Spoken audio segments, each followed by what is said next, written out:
शुभ संध्या आप सभी लोगों को। कैसे हैं आप सभी लोग? उम्मीद है आप सभी लोग बहुत अच्छे होंगे।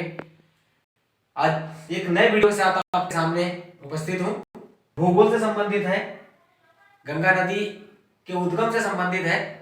इससे पहले वीडियो शुरू करें उससे पहले आप लोगों से निवेदन है कि हमारे वीडियो को लाइक, कमेंट और शेयर जरूर कर दीजिए। जिन लोगों ने हमारे चैनल को सब्सक्राइब नहीं किया है प्लीज हमारा चैनल सब्सक्राइब जरूर कर लीजिए। आइए आगे देखते हैं गंगा नदी का उद्गम कहाँ से होता है, कहाँ कौन सी नदी मिलती है तब जाके गंगा नदी बनती है। इसके बारे में देखते हैं इस छोटे से चित्र के द्वारा कि गंगा नदी कहाँ से, कौन कौन सी नदियों से मिलकर बनती है। आइए देखते हैं। तो मैंने वीडियो बनाया, जो टॉपिक है ये गंगा नदी का उद्गम है कि गंगा नदी का उद्गम कहाँ से होता है। सबसे पहले देखेंगे इसमें बहुत सी नदियां मिलती हैं।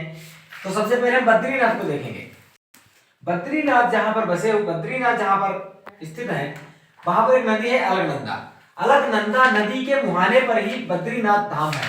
बद्रीनाथ धाम अलकनंदा नदी के किनारे है, वहां से अलकनंदा नदी निकलती है और अलकनंदा नदी वहां पर एक सतोपत हिमानी है। सतोपत हिमानी से अलकनंदा नदी निकलती है। वहीं पर बद्रीनाथ है, वहां से अलकनंदा नदी निकलती है। उसमें आगे आकर के विष्णुप्रयाग में एक नदी मिलती है, धौली गंगा नदी। धौली गंगा नदी मिलती है विष्णुप्रयाग में अलकनंदा से। फिर भी अलकनंदा ही रहती है। फिर जब और आगे बढ़ती है तो उसको नंदाकिनी नदी आकर के नंदप्रयाग में एक नंदाकिनी नाम की नदी मिलती है। फिर भी ये अलकनंदा ही इसका नाम रहता है। नदी और आगे बढ़ती है, कर्णप्रयाग में पहुंचती है। जब कर्णप्रयाग में नदी पहुंचती है तो वहां पर इसको पिंडार नदी का संगम होता है। पिंडार नदी का संगम कर्णप्रयाग में होता है।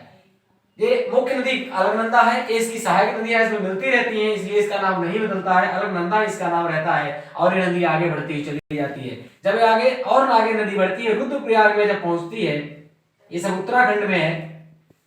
रुद्रप्रयाग में एक दूसरी साइड से आने वाली नदी मिलती है जिसका नाम है मंदाकिनी। ये मंदाकिनी नदी केदारनाथ धाम के पास से निकलती है।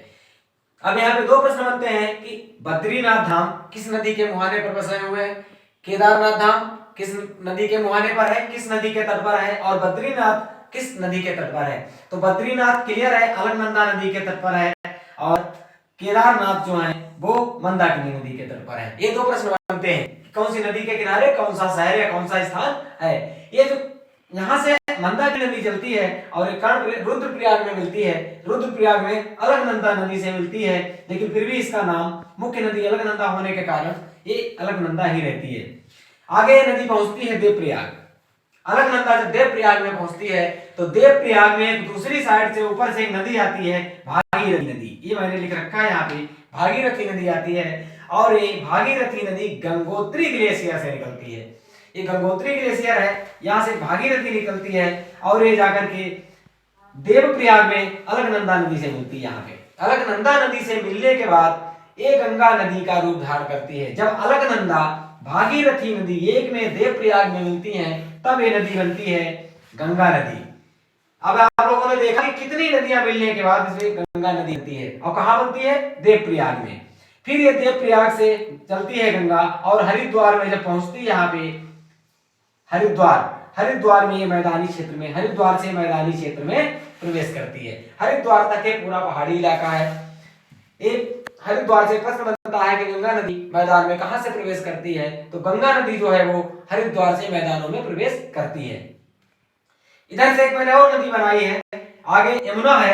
यमुना नदी जो है वो यमुनोत्री ग्लेशियर से निकलती है और प्रयागराज में जाकर के संगम करती है, गंगा से मिलती है। ये होगा मुख्य चीजें जो बताई कौन सी नदी कहाँ मिलती है। इसके एक और कुछ बिंदु मैंने लिखे हैं जो फैक्ट है इसके। एक फैक्ट इसका सबसे बड़ा ये वाला है जो मैंने लिखा है कि विश्व का सबसे ऊंचा